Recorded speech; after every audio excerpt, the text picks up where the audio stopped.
Vamos acompanhar nosso estudo, nossa série de estudos falando sobre vede que ninguém vos engane. Então vamos abrir mais uma vez o texto lá de Mateus capítulo 24, sermão profético de Jesus, e nós vamos enfatizar algumas questões desse texto também, e vamos fazer uma explanação rápida também no livro de Apocalipse, tá certo? Então, Mateus capítulo 24, versículo 4 diz, versículo 4 diz, e ele respondeu, vede que ninguém vos engane. Versículo 15 diz, quando, pois, vides o abominável da desolação de que falou o profeta Daniel no lugar santo, quem lê entenda. Então os que estiverem na Judeia fugem para os montes, quem estiver no eirado não desça a tirar da casa alguma coisa. A quem estiver no campo não volte atrás para buscar a sua capa. Ai daqueles que estiverem grávidas, ai que amamentam naqueles dias. Orai para que a vossa fuga não se dê no inverno nem no sábado, porque nesse tempo haverá grande tribulação, como desde o princípio do mundo até agora não tem havido e nem haverá jamais. Não tivesse aqueles dias sido abreviados, ninguém seria salvo, mas por causa dos escolhidos, tais dias serão abreviados. Vamos orar? Senhor Deus, maravilhoso, eterno Pai, obrigado, Senhor, pela oportunidade que o Senhor nos dá de nos reunir para estudar a Tua Palavra, a Santa Escritura.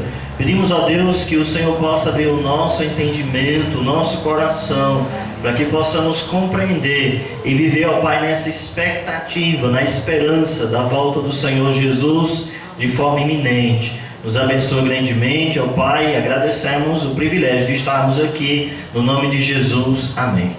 Amém. Pegar o microfone, eu só sei pregar com o microfone na mão, certo? Muito bem, obrigado, pastor. Então, dando continuidade, irmãos, nosso estudo, só fazendo uma retomada rapidamente, nós estudamos na sexta-feira alguns sinais da volta do Senhor Jesus Cristo, tratamos sobre guerra, fome, peste, terremotos, tempos difíceis, apostasia, como também progresso científico. E nós vimos aí que isso tudo é o princípio das dores. Isso quer dizer que haverá um momento que estas coisas se tornarão muito mais intensas, que é exatamente esse momento que nós vamos estudar hoje pela manhã, que fala sobre a grande tribulação. E haverá um momento antes da grande tribulação, que é exatamente o arrebatamento da igreja, que nós estudamos ontem à noite, né? Então, vendo aí esse mapa escatológico, só relembrando, a igreja do Senhor Jesus, ela será arrebatada no momento que Deus determinar, e nós estamos aguardando, porque a Bíblia fala sobre esse momento, e logo em seguida haverá os 7 anos que a Bíblia registra sobre o tempo de grande tribulação. Posteriormente, o tempo de grande tribulação, Jesus Cristo virá juntamente com a sua igreja para estabelecer o seu reino milenial, e em seguida ao milênio haverá o trono branco, o grande julgamento diante do Senhor Deus, e nós vamos tratar isso hoje à noite. Então nós vimos ontem à noite que o arrebatamento da igreja, Jesus Cristo virá entre as nuvens. Vimos também que ele virá de forma pessoal e corporal, ele mesmo virá para pegar a sua igreja. Realmente aqueles que aguardam a Jesus Cristo, seus olhos verão o Salvador Jesus visivelmente. Essa sua chegada, segundo Apocalipse capítulo 22, será de forma súbita, instantânea, imediata. E nós vimos também que essa chegada de Cristo, o arrebatamento da sua igreja de modo iminente, ou seja, a qualquer momento haverá esse encontro da igreja com o Senhor Jesus. Nós vimos também alguns textos do Novo Testamento que falam sobre a expectativa da igreja com respeito à volta do Senhor Jesus. E essa palavra Maranata, que quer dizer vem Senhor Jesus, vem nosso Senhor, era exatamente a saudação que a igreja fazia ao cumprimentar uns com os outros, já desejando a volta do Senhor Jesus Cristo. E aí nós colocamos vários textos de Filipenses, colocamos também no livro de Tito, falamos também no livro de Tiago, mostrando exatamente a grande expectativa da igreja com relação à chegada do Senhor Jesus Cristo. Falamos também rapidamente ontem, só para a gente fazer essa retomada, que na hora do arrebatamento, os mortos em Cristo, eles receberão um corpo ressurreto, e aqueles que estão em Cristo vivos, a geração que realmente se converter a Jesus, que ainda não passou pela morte física, a Bíblia fala que eles receberão um corpo transformado e estarão habitando aí com o Senhor. E a palavra arrebatamento quer dizer pegar com força. Então Jesus nos atrairá, Ele nos tirará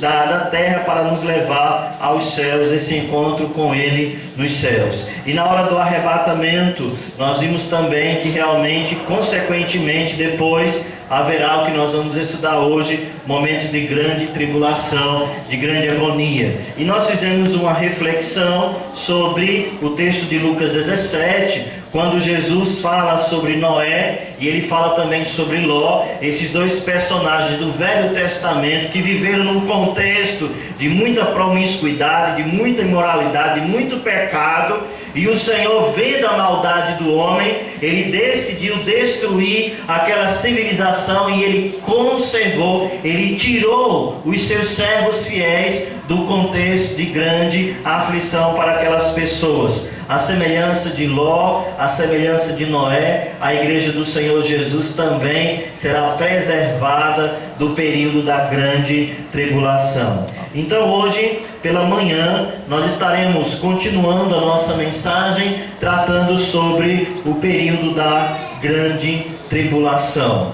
Quando nós falamos sobre tribulação, bom, Jesus nos diz lá em João 16, versículo 33, ele fala que no mundo tereis aflições, mas tende bom ânimo, porque eu venci o mundo. É normal um crente, um servo de Deus que ama Jesus passar por sofrimento, passar por tribulação, passar por adversidade. Então isso é algo comum, isso é algo normal. Mas quando a Bíblia fala, o que nós vamos estudar hoje sobre a grande tribulação, não se compara jamais às tribulações que nós passamos, que são pequenas, consideradas esse momento de grande tribulação. É chamado, queridos, grande tribulação por quê? Porque é exatamente a ira de Deus sendo derramada na vida da humanidade que está perdida, que está realmente vivendo um tempo de grande calamidade. E aí você pode abrir comigo o texto de 1 Tessalonicenses capítulo 1, versículo 10. 1 Tessalonicenses capítulo 1, versículo 10. Eu queria que alguém lesse outro texto, Apocalipse 3:10, para que a gente possa só fazer uma retomada aqui com relação à igreja, essa fase de transição. Então quem pegou Apocalipse, quem está com Apocalipse 3:10 pode ler. Porque guardaste a palavra da minha perseverança, também eu te guardarei da hora da provação que há de vir sobre o mundo inteiro, para experimentar os que habitam sobre a terra. Muito bem, então esse texto de Apocalipse, Jesus está falando para a sua igreja que Ele vai conservá-lo, eles não vão passar pela tribulação que virá em todo o mundo. Então a igreja não vai passar pela tribulação, e graças a Deus, não é? Maranata, nós louvamos ao Senhor por isso. E lá em 1 Tessalonicenses capítulo 1, versículo 10, também retrata sobre esse acontecimento. Capítulo 1 de 1 Tessalonicenses, versículo 10, diz: e para aguardar dos céus o seu Filho, a quem Ele ressuscitou dentre os mortos, Jesus, que nos livra da ira vindoura. Então o Senhor Jesus, Ele tirará a sua igreja, e à medida que Ele tira a sua igreja, vai acontecer exatamente, volta essa imagem anterior, né? O cálice da ira de Deus é um cenário de destruição, é um cenário de catástrofes, é um cenário de grande agonia. Então nós precisamos fazer aqui uma divisão, nós precisamos entender o que vai acontecer com a igreja quando sobe e o que vai acontecer com as pessoas que ficam. Então a igreja que está subindo com Jesus, os que foram realmente selados com o Espírito Santo da promessa, que depositaram a sua fé exclusivamente no Senhor Jesus, que amam de fato Jesus como Salvador e Senhor pessoal da sua vida, essas pessoas serão levadas para a presença de Deus, e acontecerá lá no céu, pode avançar um pouquinho mais, a igreja do Senhor Jesus estará entrando nas mansões celestiais e acontecerá exatamente o tribunal de Cristo. Eu vou deixar parada essa imagem aqui, que nós precisamos ver alguns textos da palavra de Deus falando sobre esse julgamento da igreja, falando exatamente sobre o tribunal de Cristo. Eu queria que os irmãos me ajudassem, tá certo? Eu vou dizer o texto e vocês dizem eu, e você vai ler esse texto, tá bom? 1 Coríntios capítulo 4, do verso 1 ao verso 5. Quem pode dizer eu? Ninguém quer me ajudar. Alguém? Ninguém quer? Ok. Mão ali atrás, né? 1 Coríntios 4, do 1 ao 5. 1 Coríntios 15, 58. Ok, uma irmã lá atrás, Juarez aqui na frente, Romanos 14, 10 a 12. Romanos 14, 10 a 12. Outra pessoa, 2 Coríntios 5, 10. Ok, o irmão lá atrás. 1 Coríntios capítulo 2, do verso 13 ao verso 15. 1 Coríntios 2, 13 a 15. Ok, a irmã ali. 1 Coríntios 5, 5. 1 Coríntios 5, 5. Eu. Ok, irmão aqui lá atrás e você aqui na frente, Hebreus 6:10, tá certo? Então, Hebreus 6:10, tá bom? Então nós temos aí 7 referências que nós vamos ler rapidamente, só para que nós possamos entender o processo que a igreja vai passar quando for arrebatada, chegando agora à presença do Senhor Jesus. Enquanto a igreja arrebatada na presença do Senhor irá passar esse momento de julgamento, o tribunal de Cristo, as pessoas que estão aqui na terra estarão sofrendo grandes dificuldades, grandes catástrofes. Então, 1 Coríntios capítulo 4, do verso 1 ao verso 5, o que é que diz? Assim, pois, importa que os homens nos considerem como ministros de Cristo, dispenseiros dos mistérios de Deus. Ora, além disso, o que se requer dos dispenseiros é que cada um deles seja encontrado fiel. Todavia, a mim me pouco se me dá de ser julgado por vós, ou por tribunal humano. Nem eu tampouco julgo a mim mesmo. Porque de nada me ardia a consciência, contudo, nem por isso me dou por justificado, pois quem me julga é o Senhor. Portanto, nada julgueis antes do tempo, até que venha o Senhor, o qual não somente trará a plena luz às coisas ocultas das trevas, mas também manifestará os desígnios dos corações. Então, cada um receberá o seu louvor da parte de Deus. Amém? Então aqui o apóstolo Paulo, queridos, está falando sobre o que Deus quer de nós. Ele quer fidelidade. Versículo 2, ora, o que requer dos dispenseiros é que cada um seja encontrado o quê? Fiel. E aí, continuando o texto, ele começa a falar sobre julgamento, e ele fala também que nós seremos julgados. E interessante, aqui no versículo 5 diz que Deus mostrará as coisas ocultas e ele manifestará os desígnios dos corações, e depois iremos receber da parte de Deus o que? O seu louvor. Então esse critério de julgamento de Cristo com relação às nossas vidas não será tão necessariamente sobre a questão da quantidade de obras que nós fizemos para Ele, mas da fidelidade que nós mostramos ao Senhor enquanto estivermos aqui na terra e lá no céu, mostrando para Ele a fidelidade, o amor, a lealdade de coração. Então Jesus mostra na sua palavra que os desígnios do nosso coração serão evidenciados, e baseado nas intenções do nosso coração é que nós receberemos o louvor da parte de Deus. Então a igreja, cada um estará diante do Senhor, e o Senhor realmente irá mostrar quais foram as intenções do nosso coração. Interessante que o texto fala sobre fidelidade. O que importa dos seus dispenseiros é que cada um se encontre fiel. E aqui eu só queria fazer uma comparação. 2 homens do Velho Testamento, 2 grandes pregadores. Um pregador conseguiu, através da sua mensagem, conquistar uma nação inteira diante do Senhor, que se quebrantou e se arrependeu. Um outro homem, servo de Deus, que passou praticamente toda a sua vida pregando para conquistar pessoas, e ele não teve ninguém que se arrependeu. Se nós formos comparar com relação ao ministério, nós dizemos, esse primeiro que pregou e muitas pessoas se converteram, realmente teve um sucesso, foi um grande homem de Deus. Mas na realidade, irmãos, quando nós revelamos o nome desses personagens, Jonas e Noé.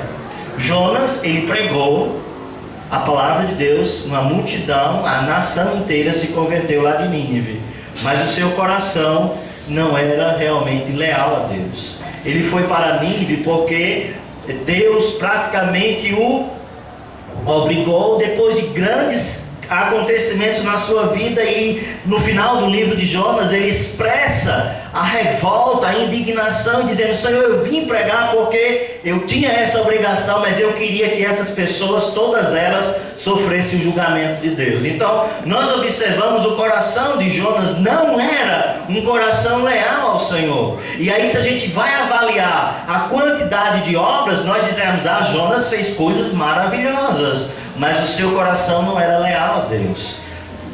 A pessoa de Noé, ele passou 120 anos, a Bíblia fala que ele era pregador da justiça, e durante 120 anos, quando estava construindo a arca, queria protegê-lo do grande dilúvio, ninguém se prostrou, ninguém se arrependeu, somente a sua família que entrou na arca juntamente com os animais. Ele não teve sucesso na sua mensagem, mas ele era um homem íntegro. Então, quando Paulo está falando em 1 Coríntios capítulo 4 sobre esse julgamento que Jesus vai fazer com a sua igreja, com os seus eleitos, com aquele que realmente ele conquistou com o seu precioso sangue, o sangue de Cristo lá na cruz, ele vai mostrar as atividades que nós estivemos fazendo para ele, mas também ele quer mostrar quais de fato eram as intenções do nosso coração. Lá no livro de 1 Coríntios, capítulo 2, versículo 13 a 15. Interessante o que o texto está falando aqui. 1 Coríntios, capítulo 2, versículo 13 a versículo 15. Quem ficou pode ler. Ninguém ficou? Manifesta se tornará a obra de cada um, pois o dia a demonstrará, porque está sendo revelada pelo fogo, a qual seja a obra de cada um, o próprio fogo proverá. E se permanecer a obra de alguém que sobre os fundamentos edificou, esse receberá galardão. Se a obra de alguém se queimar, sofrerá ele dano, mas esse mesmo será salvo, todavia como que? Através do fogo. Então esse texto aqui está mostrando sobre uma questão de julgamento também. Capítulo 3. Capítulo... então me perdoe, irmãos, eu estava num texto e estava lendo, mas eu li o texto correto, né? O texto está correto, eu passei a referência errada. Muito bem, então o texto está mostrando exatamente que as obras, elas irão passar como que? Pelo fogo. Então as nossas obras vão ser testadas. Deus realmente vai manifestar. Então, se as nossas obras foram apenas atividades sem fidelidade ao Senhor, vai ser queimada e ela vai ser consumida. E a Bíblia diz que essa pessoa será salva. Ela será salva por quê? Porque a salvação não é baseada nas obras que nós fazemos para o Senhor. Essa pessoa será salva porque ela é uma serva de Cristo, porque ela depositou a sua esperança em Jesus. Mas tudo o que ela fez em atividade na terra realmente foi tudo por água abaixo, porque ela não fez com a motivação correta. Mas a Bíblia diz que alguns realmente serão provadas pelo fogo, irão ser evidenciadas como obras preciosas e consequentemente receberá o que? Galardão também. Então esse tempo que a igreja do Senhor Jesus será levada através do arrebatamento da igreja, vai ser um tempo também onde nós estaremos passando por esse processo de julgamento. E lá no 1 Coríntios capítulo 5, 1 Coríntios capítulo 5, versículo 5, o texto está certo, quem ficou pode ler. Alguém? Entregue a Satanás para a destruição da carne, a fim de que o Espírito seja salvo no dia do Senhor Jesus. Muito bem. Lendo o contexto, nós vemos uma pessoa que cometeu imoralidade na igreja, era um pecado grave, era uma coisa danosa. O apóstolo Paulo ficou indignado porque a igreja estava permitindo esse tipo de comportamento. Ele diz: essa pessoa precisa ser excluída da igreja, do rol de membresia. Essa pessoa está cometendo realmente uma coisa terrível. Ele diz: precisa ser entregue a Satanás para a destruição da carne, a fim de que o Espírito seja o quê? Salvo no dia do Senhor. Então, mostrando Paulo aqui que a salvação não é baseada pelas obras, mas que essa pessoa iria perder realmente os seus galardões, mas a sua salvação estava garantida, porque ela depositou a sua esperança no Senhor Jesus Cristo. Então, certamente, essa pessoa estará prestando contas ao Senhor, quando realmente o Senhor Jesus Cristo levar a sua igreja para as mansões celestiais. Lá em Romanos capítulo 14, versículo 10 a 12. Romanos 14, versículo 10 a versículo 12. Tu, porém, porque julgas a teu irmão, e tu, porque desprezas o teu? Pois todos compareceremos perante o tribunal de Deus. Como está escrito: por minha vida, diz o Senhor, diante de mim se dobrará todo joelho, e toda língua dará louvores a Deus. Assim, pois, cada um de nós dará contas de si mesmo a Deus. Muito bem, então todos compareceremos, e olha que Paulo está se incluindo, todos compareceremos diante do tribunal de Deus. Cada um de nós dará contas de si mesmo a Deus. Uma vez que você se converteu ao Senhor Jesus, realmente seu nome foi arrolado no livro da vida, você é salvo na pessoa do Senhor Jesus Cristo, e quando você chegar na presença de Deus, Ele vai requerer, Ele vai cobrar de você sobre aquilo que você fez, aquilo que você produziu, o seu envolvimento, a sua fidelidade, o seu coração, se esteve realmente centrado na sua vontade. Cada um de nós irá comparecer diante do Senhor para prestação de contas daquilo que nós estávamos fazendo aqui na terra. Lá no livro de 1 Coríntios, capítulo 15, versículo 58. Portanto, meus amados irmãos, sede firmes, inabaláveis e sempre abundantes na obra do Senhor, sabendo que no Senhor o vosso trabalho não é vão. Amém. Amém. Sabendo que no Senhor o que nós fazemos não é vão. Quando realmente nós fazemos com o coração para a glória de Deus, com o desejo de engrandecer o seu nome, pode ser a menor coisa dentro das atividades do Senhor, mas o Senhor, Ele irá nos recompensar, porque realmente tudo que nós fazemos para Ele não é vão. E aí, concluindo essa linha de pensamento, Hebreus capítulo 6, versículo 10, eu acho muito belíssimo esse texto que diz o quê? Hebreus 6, 10. Porque Deus não é injusto para ficar esquecido do vosso trabalho e do amor que evidenciaste para com seu nome, pois servistes e ainda servis aos santos.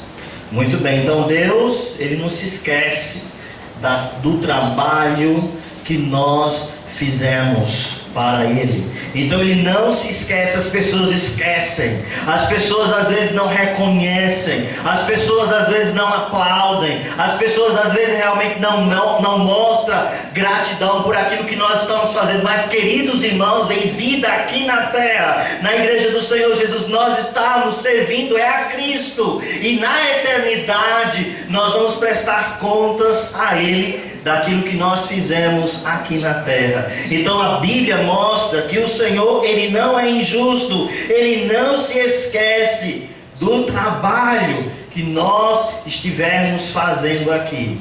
As pessoas podem esquecer, mas há realmente um relatório, e Deus sabe muito bem das intenções do nosso coração e de tudo que nós fizemos, e haverá um tempo que nós receberemos reconhecimento do Senhor.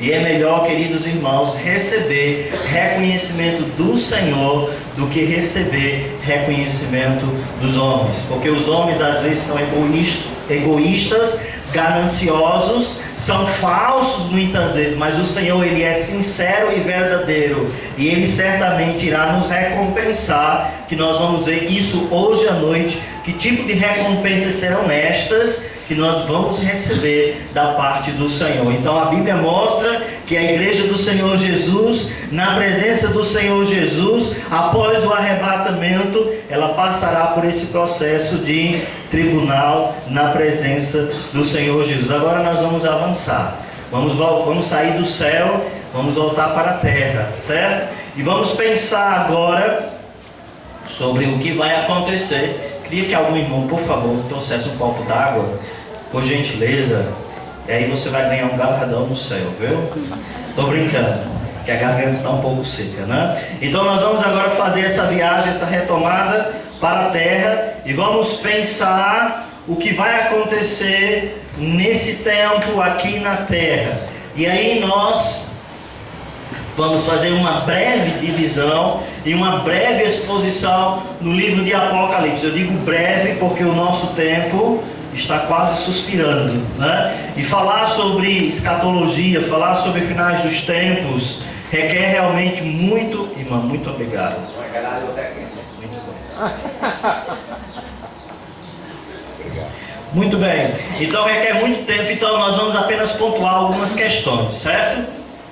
O livro de Apocalipse, ele está dividido numa estrutura de 7, né? Nós temos no capítulo 2 e capítulo 3 tratados sobre as 7 igrejas da Ásia, que nós temos aí Éfeso, Esmirna, Pérgamo, Tiatira, Sardes, Laodiceia, Filadélfia e Laodiceia. Logo em seguida nós vemos também os 7 selos de Deus, onde o Senhor começa a manifestar o seu julgamento, e aí nós vemos também as 7 trombetas, que é a continuação do julgamento, da ira de Deus derramada sobre as pessoas. E interessante que à medida dos selos para trombetas, terminando com as 7 taças, e aí realmente a situação se torna muito mais intensa, muito mais catastrófica. E eu queria só ler algumas passagens para a gente olhar lá no livro de Apocalipse, capítulo 14, versículo 10. Já deixa sua Bíblia aberta para o livro de Apocalipse,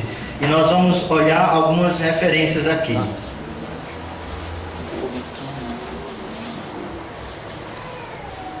(14:10) diz: também esse beberá do vinho de quê?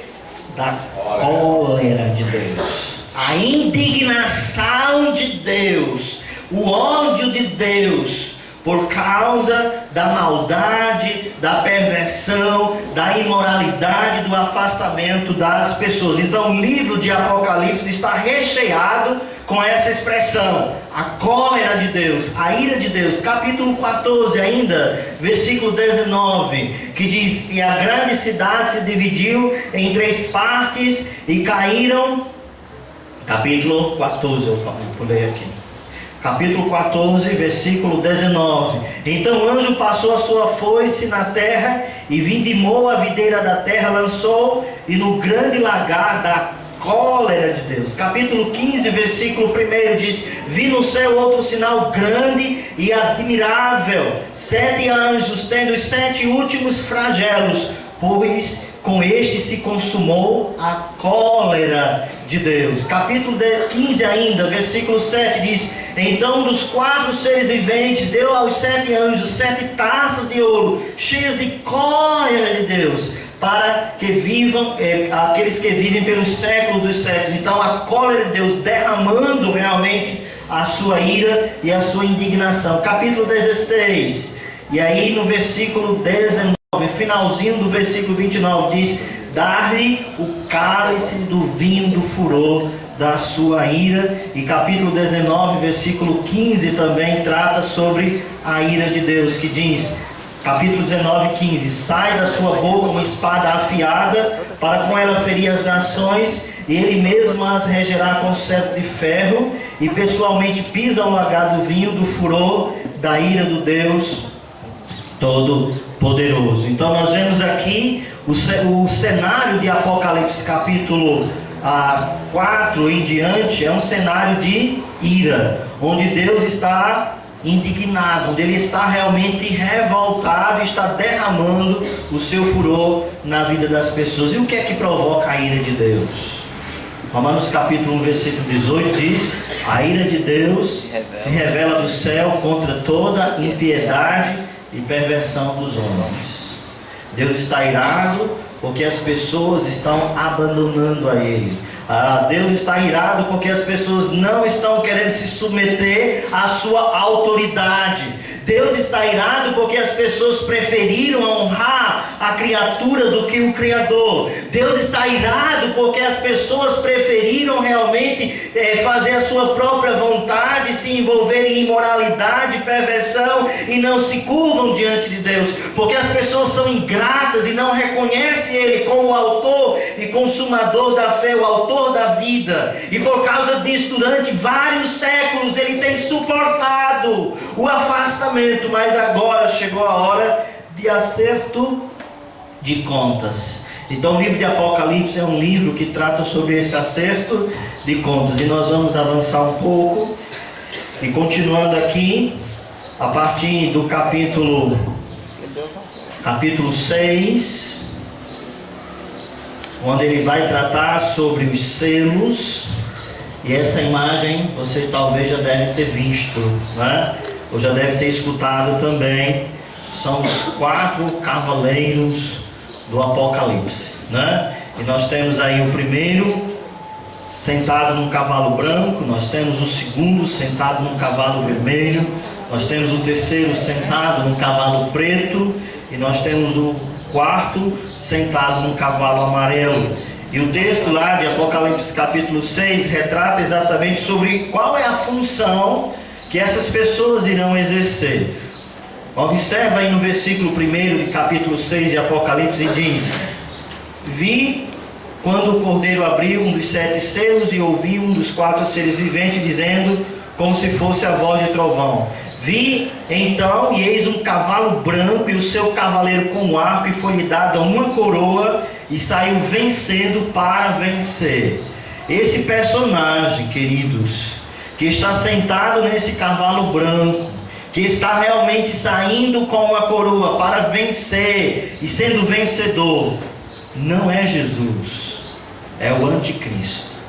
É a pessoa que vai realmente reger o planeta Terra, um grande líder mundial, que vai ter um poder de persuasão, vai ter um poder de conquista, e as pessoas vão reconhecê-lo como sendo o grande administrador da humanidade. Interessante que nós já vivemos num contexto onde a humanidade já está clamando por alguém que possa conduzir a humanidade, que possa apacentar, que possa ser uma pessoa inteligente, eloquente, que possa realmente resolver os grandes problemas e dilemas da humanidade. Então esse homem, o anticristo, ele veio para reinar, tem uma lábia, ele é eloquente, ele propõe soluções, ele é uma pessoa inteligente, é uma pessoa carismática, diplomática, e ele vai conseguir realmente exercer essa função de grande líder mundial. A palavra de Deus falando sobre esse personagem, a gente vai lá para Daniel capítulo 9, versículo 27. Daniel capítulo 9, versículo 27. E Daniel está falando sobre esse personagem que é o anticristo. A própria palavra já dá a ideia, né? Anticristo, ele é contra Cristo. E olha só o que ele vai fazer. Daniel capítulo 9, versículo 27. Ele fará firme aliança com muitos por uma semana.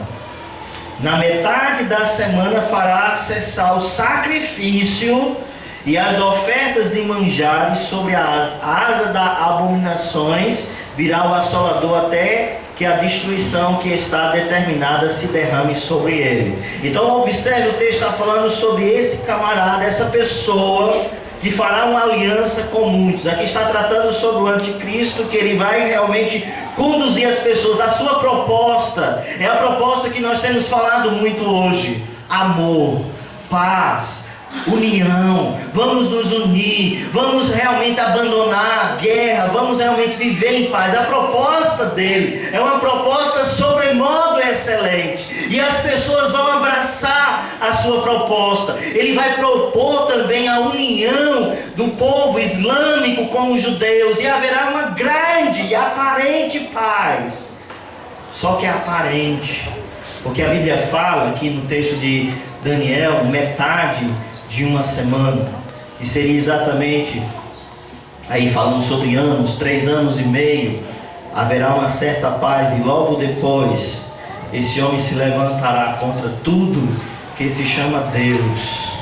E as pessoas que realmente não se submeterem à sua autoridade, as pessoas que não se submeterem realmente às suas direções, sofrerão tenazmente, e o seu sofrimento será muitas vezes a morte. Então nós vemos aqui a primeira figura que está surgindo lá em Apocalipse capítulo 6, tratando sobre esse personagem, o anticristo. Logo em seguida, aberto o segundo selo, fala sobre também esse personagem no cavalo vermelho, e a Bíblia fala que ele é a pessoa que vem trazer guerra. Ele veio para tirar paz da humanidade, ele veio para matar, destruição, guerras, grandes conflitos. Então nós observamos que nesse tempo, como vai começar grande paz, logo em seguida muitas guerras. Isso é apenas o começo. Capítulo 6 ainda, versículo 5 de Apocalipse, aí nós temos o cenário de um outro personagem.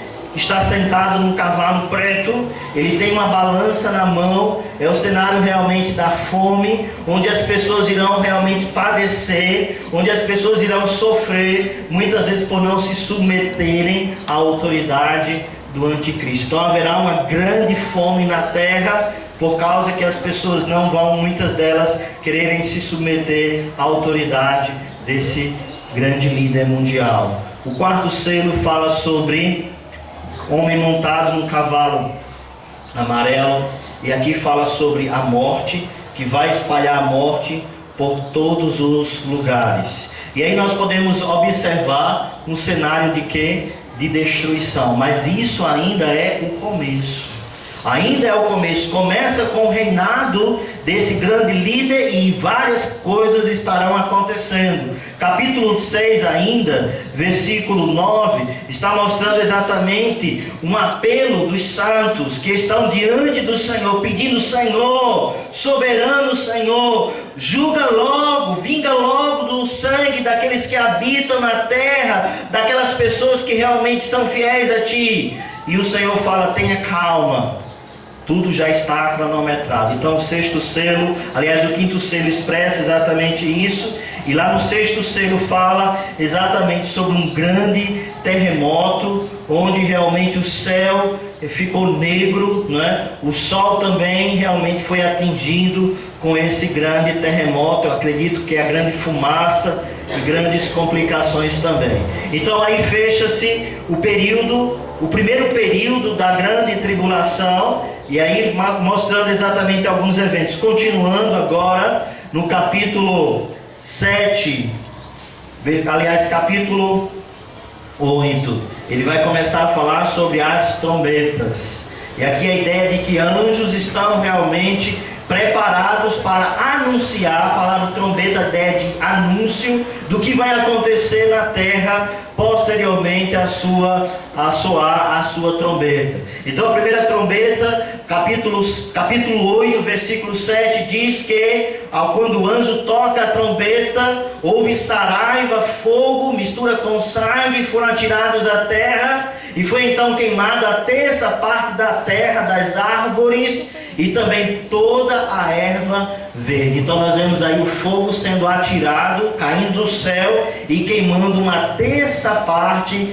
de toda a vegetação mundial. Nós sabemos como é importante a vegetação, as árvores, para realmente termos uma qualidade de ar, uma qualidade de vida boa também. Nesse momento, as pessoas estarão realmente contemplando um cenário de grande destruição. Nós vemos aí a segunda trombeta que é tocada, e aí mostra exatamente uma montanha que cai do céu. Versículo 8 diz: uma montanha ardendo em chamas foi atirada ao mar.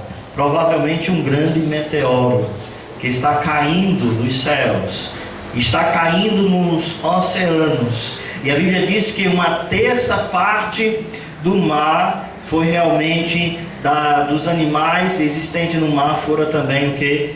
Destruída. Então nós vemos aí uma outra grande catástrofe mundial, não é? Onde realmente Deus está manifestando a sua indignação. Capítulo ainda 8, versículo 10. Outro exemplo nós vemos aqui, Deus também vai atingir as fontes das águas, segundo o versículo 10, a água potável vai se tornar amarga, então as pessoas vão realmente sofrer, porque vão ter sede, e a água não vai conseguir realmente saciar a sua sede, pois perdeu a sua qualidade de ser inodora, de ser também sem gosto, mas tão precioso também para a sobrevivência da raça humana. E aí no versículo 12 mostra também que o sol e a lua estão sendo afetados. E aí no capítulo 9 nós vemos também Deus mandando gafanhotos para morderem, para atingirem a humanidade. E aí eu queria ler esse texto, capítulo 9,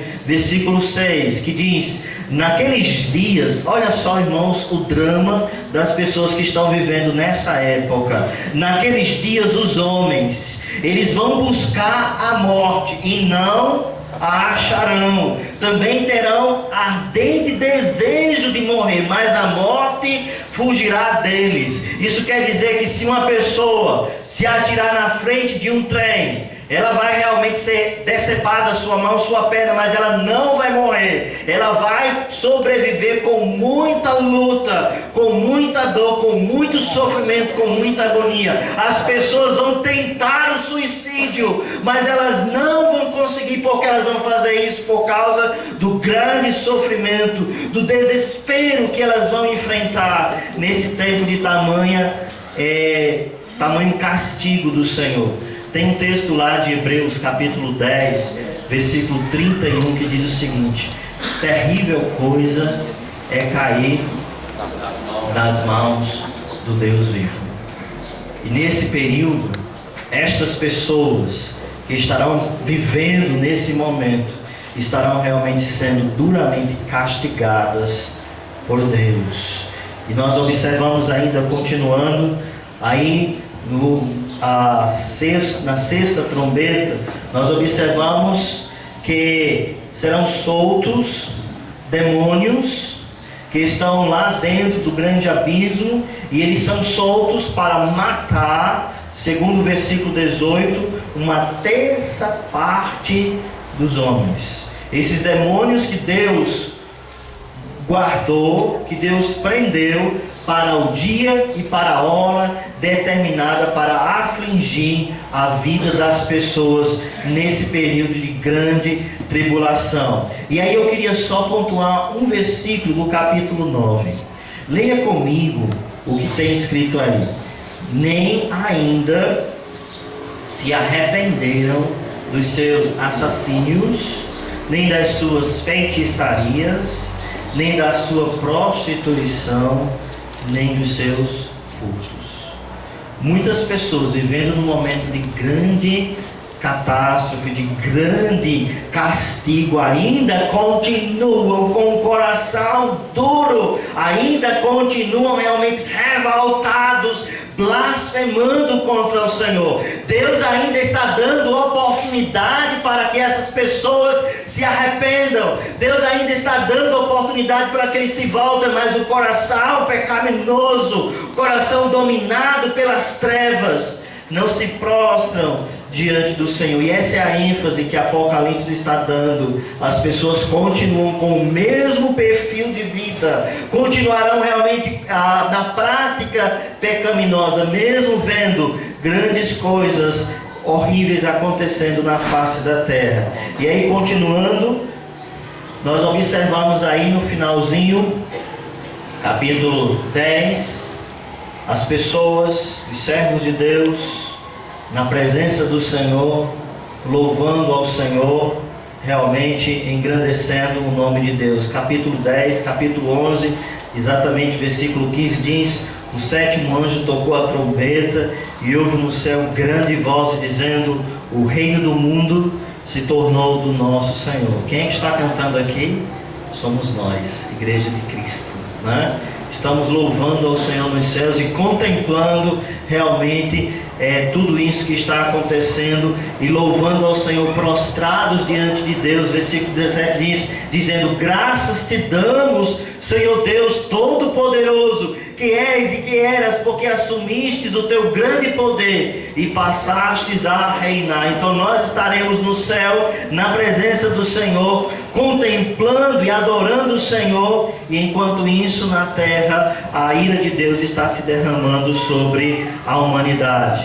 E aí a série de 7 já está se concluindo, a situação se torna ainda muito pior, como nós vemos aí as 7 taças, né? Não sei se dá para ver bem direitinho aí, mas a primeira taça reflete exatamente as úlceras. Quando você vê aí no capítulo 16, versículo 1, né? Eu estou só pontuando algumas questões que vai acontecer nesse momento, né? Então, diz aí no versículo 2, do capítulo 16, né? Derramou a sua taça pela terra, e os homens portadores da marca da besta e adoradores da sua imagem sobrevieram úlceras malignas e perniciosas. Então, uma peste imensa que vai atingir a humanidade, todas as pessoas que adoram a besta, que adoram o anticristo, que adoram o falso profeta, que não reconheceram Jesus como Senhor, que não se curvaram diante de Cristo, que continuam na prática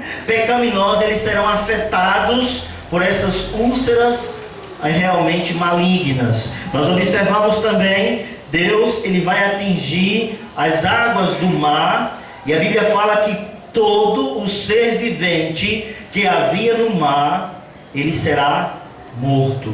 Então, anteriormente, alguns animais do mar iriam morrer, e agora realmente o mar vai perder a sua vida. Os seres viventes do mar vão todos morrerem, vão apodrecer, porque o Senhor está afetando também. Lá no versículo 4 do capítulo 16, nós vemos aí o terceiro flagelo, Deus agora atingindo mais uma vez as fontes das águas. E agora as águas, ela totalmente perde a sua capacidade de ser água potável. As pessoas não vão ter mais condições de beber água. Um quarto flagelo, nós observamos aí, versículo 8, capítulo 16, né? O quarto anjo derramou sua taça sobre o sol, e foi-lhe dado queimar os homens com fogo. Então era um calor, vai ser um calor tão intenso, que as pessoas, quando saem ao sol, elas vão ser queimadas vivas. E até hoje em dia nós falamos muito e vemos muito na televisão falar sobre aquecimento global. Já ouviu falar sobre isso? É uma discussão que os biólogos, né, as pessoas que procuram realmente cultivar a natureza, etc., têm falado sobre isso. nos próximos 20 anos, a temperatura da Terra irá aumentar pelo menos 3 graus. Irmãos, vai ser realmente difícil. Imagina no tempo da grande tribulação. Então Deus já está mostrando o que vai acontecer. Agora veja o versículo 9 do capítulo 16. Com efeito, os homens se queimaram com intenso calor e o que? Se converteram a Deus? Não, e blasfemaram o nome de Deus, que tem autoridade sobre esses flagelos, e nem se arrependeram, nem lhe deram glória. Continuarão errados, continuarão realmente odiando a Deus, continuarão realmente fazendo a sua própria vontade. E aí nós observamos, mesmo com tamanho castigo, as pessoas não se dobrarão, muitas não se dobrarão diante do Senhor. E aí no capítulo 16, versículo 10, tratando aí sobre um outro momento também de indignação de Deus, onde haverá trevas e as pessoas vão sofrer e ainda vão continuar blasfemando ao Senhor. Versículo 11 que diz: e blasfemaram Deus do céu por causa das angústias, das úlceras que sofriam, e não se arrependeram das suas obras. Mesmo sendo castigados, ainda continuam resolutos e rebeldes diante do Senhor. E aí nós já estamos entrando no capítulo 19, quando nós podemos perceber a reunião, capítulo 19, agora eu me perdi. Quando fala sobre o Armagedon, né? Capítulo 16, versículo 16, né? Que diz: então ajuntaram um lugar em que hebraico se chama Armagedon, e aqui o falso profeta, o anticristo e Satanás, eles vão expelir 3 demônios, e esses 3 demônios que estão com o poder de operar grandes sinais e maravilhas, e eles vão ajuntar muitas pessoas para pelejarem contra o Senhor, contra Jesus, o Deus Todo-Poderoso. E aí nós vemos aí uma rebelião em massa contra o Senhor na batalha do Armagedon. E aí terminamos aí a nossa última taça, capítulo 16, versículo 17, que fala sobre a 7ª taça, que haverá um grande terremoto. De acordo com o versículo 18, sobrevieram relâmpagos, vozes, trovões, e ocorreu um grande terremoto como nunca houve igual, desde que há gente sobre a terra. Tal foi o terremoto forte e grande. E a grande cidade se dividiu em 3 partes, e caíram as cidades das nações. E lembrou-se Deus da grande Babilônia para lhe dar o cálice do vinho da ira do seu furor. E todas as ilhas fugiram e os montes não foram achados. Então esse terremoto vai ser de amplitude mundial. A terra será de fato abalada e muitas pessoas realmente irão morrer nesse momento também. O que nós podemos, irmãos, compreender com essa exposição? Podemos entender o seguinte: podemos ver pessoas rebeldes ao Senhor. Pode avançar, irmão. Podemos ver pessoas, pode avançar mais? Pessoas incrédulas, diante de tamanho castigo que Deus vai derramar, sofrendo fisicamente, perdendo seus parentes queridos, vendo realmente o Senhor castigado, percebendo que Deus está derramando o seu furor. Continuam que muitos deles continuam incrédulos. Mas também nós podemos contemplar que nesse momento, nesse período de grande tribulação, a graça de Deus também se fará presente, porque o Senhor irá também levantar pessoas para pregar o Evangelho eterno, para que as pessoas possam se curvar diante do Senhor. E aí eu queria ler esse texto do capítulo 11, versículo 3. Capítulo 11, versículo 3, aqui fala sobre as 2 testemunhas. Elas irão iniciar o programa missionário que futuramente, depois de algum tempo, irá ter alcance mundial. Essas duas testemunhas estarão anunciando, estarão levantando sua voz contra a besta, contra o falso profeta. Essas duas testemunhas serão usadas grandemente por Deus para anunciar a graça de Deus, para que as pessoas possam abandonar sua prática pecaminosa. Consequentemente, com a mensagem dessas duas testemunhas, capítulo 14, nós vemos aí, nós temos os judeus convertidos ao Senhor e cooperando, contribuindo com esse progresso missionário, trabalhando e falando da graça de Jesus Cristo, para que as pessoas possam se voltar para Deus, para que eles não sirvam nem adorem a besta e o falso profeta. E aí nós observamos no versículo 6 do capítulo 14, quando diz: vi outro anjo voando pelo meio do céu, tendo um evangelho eterno para pregar aos que assentam sobre a terra, e a cada nação e tribo e língua e povo, dizendo: temei a Deus, dai-lhe glória, porque é chegada a hora do seu juízo. Adorai aquele que fez o céu e a terra e o mar e a fonte das águas. Haverá pessoas também que irão pregar a palavra de Deus nesse período de grande tribulação. Haverá pessoas também que se converterão a Jesus nesse período de tribulação. Porém, tem um grande detalhe: a pessoa pode pagar com a sua própria vida por seguir a Jesus. Os tempos serão maus, os tempos serão realmente danosos, o tempo será de grande sofrimento. Por isso é melhor aceitar Jesus ainda nesse período da dispensação da graça da igreja, onde realmente, sabendo que quando ele vier, ele irá arrebatar a sua igreja. Então a questão é: nós queremos nos submeter à graça de Deus, ou você vai continuar incrédulo, alheio, vivendo na prática pecaminosa na sua vida sem Deus? Que nós possamos, irmãos, refletir, e lembrando que igreja de Cristo, que somos nós, iremos estar com Jesus, lembrando também que nós iremos prestar contas da nossa vida dedicada ao Senhor aqui na igreja do Senhor Jesus. Amém? Vamos orar nesse momento. Logo em seguida eu vou passar a palavra ao pastor Soares. Deus maravilhoso, o que o Senhor revelou para nós, que o Senhor quer que nós saibamos, que nós possamos ter essa esperança e essa convicção. Obrigado, Senhor, porque nós temos acesso a esse livro sagrado, a Tua Palavra. Senhor, pedimos que o Senhor possa abençoar essa igreja, ó Pai, nessa localidade. Que os Teus servos, ó Deus, estejam realmente vivendo uma vida correta, centrada na vontade de Cristo. Que os Teus servos, ó Pai, aqui possam realmente trabalhar com amor, com zelo, com dedicação para o Senhor. Que realmente, ó Pai, tudo que possamos fazer aqui seja para glorificar Teu nome.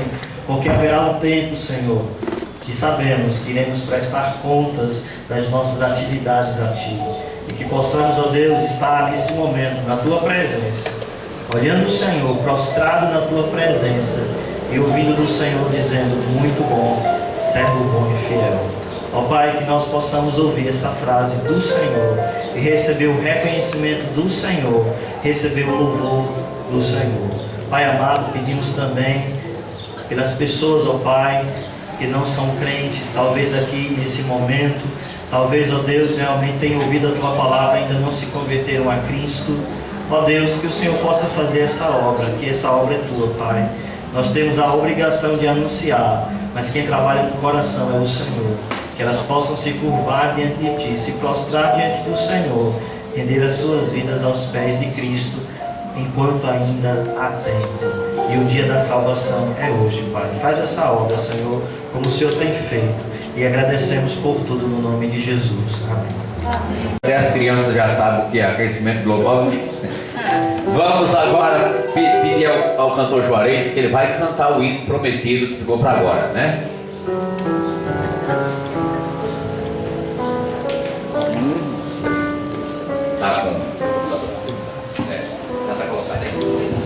Mais uma vez, muito bom dia, irmãos. Que bom, né? A alegria continua. Mesmo a gente tremendo nas bases, não é? Ouvindo esse esse estudo de Apocalipse, mas graças a Deus que nós temos a certeza dada, garantida por Jesus que não estamos aqui nesse período, né? Vai ser ruim a coisa, viu? É verdade. Aí a coisa vai ficar preta, viu? Vai ficar mais preta. Mas terceira faixa. Esse hino fala do sofrimento do Senhor Jesus. Não sei como é, irmão. Só um minutinho. Eu não sei como algumas igrejas modernas, né, na atualidade, diz que o crente não é para sofrer, não é para sofrer nada. Mas veja que Jesus sofreu por cada um de nós. Escuta só. Pode soltar.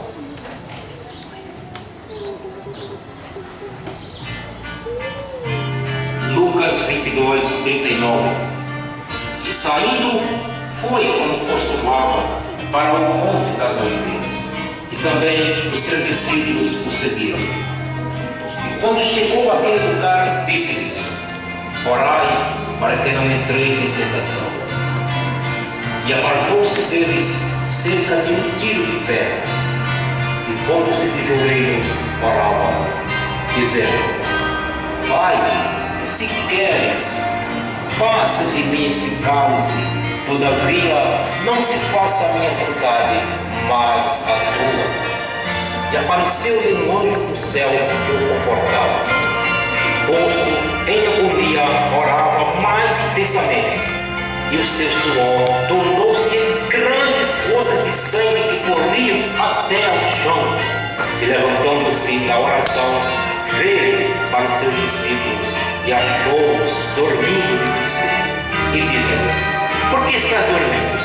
Levantai-vos e orai, para que não entreis em tentação.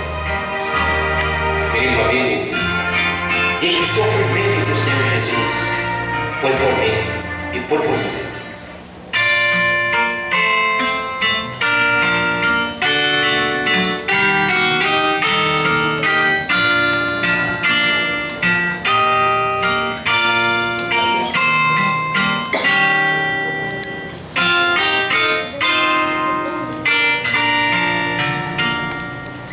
Veio Jesus a este mundo vil para buscar-te a ti.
céus. Tudo isto Deus fez em teu favor para salvar-te aqui. Chama-te agora com terno amor para perdoar-te aqui.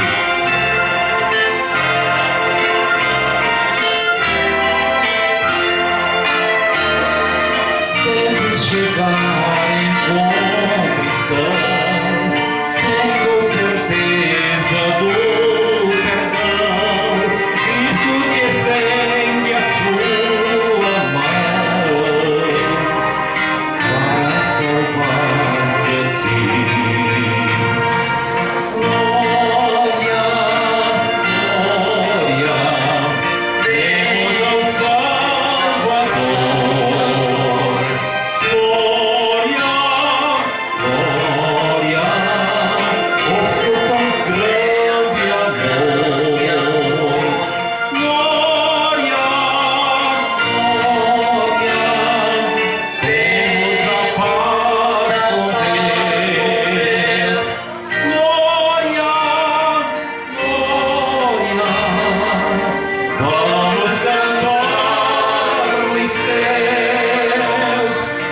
Oh, que alegria, que gozo e paz, que salvação de Deus, e nova vida que satisfaz a alma que busca os céus, livre das culpas do pecar, longe da dor e do chorar, tendo certeza de gozar a redenção de Deus. Glória, glória, temos ao Salvador. Glória, glória, o seu grande amor. Glória, glória, temos a paz com Deus. Glória,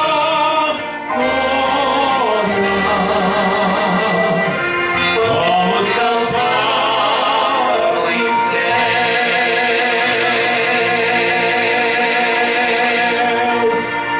Tá bom, foi muito bem apresentado. Talvez até dispensaria qualquer comentário mais, porque foi bem apresentado.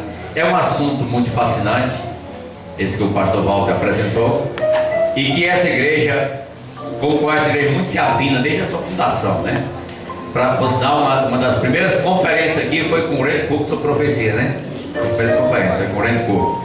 E de lá para cá, do tempo do pastor Benjamin, depois tem tido muitas assim, e essa conferência o pastor Walter também vai marcar nessas 3 décadas aqui da história, porque é um assunto que nós devemos estar informados, tratando da volta de Jesus e, sobretudo, o que vai se dar no cenário mundial.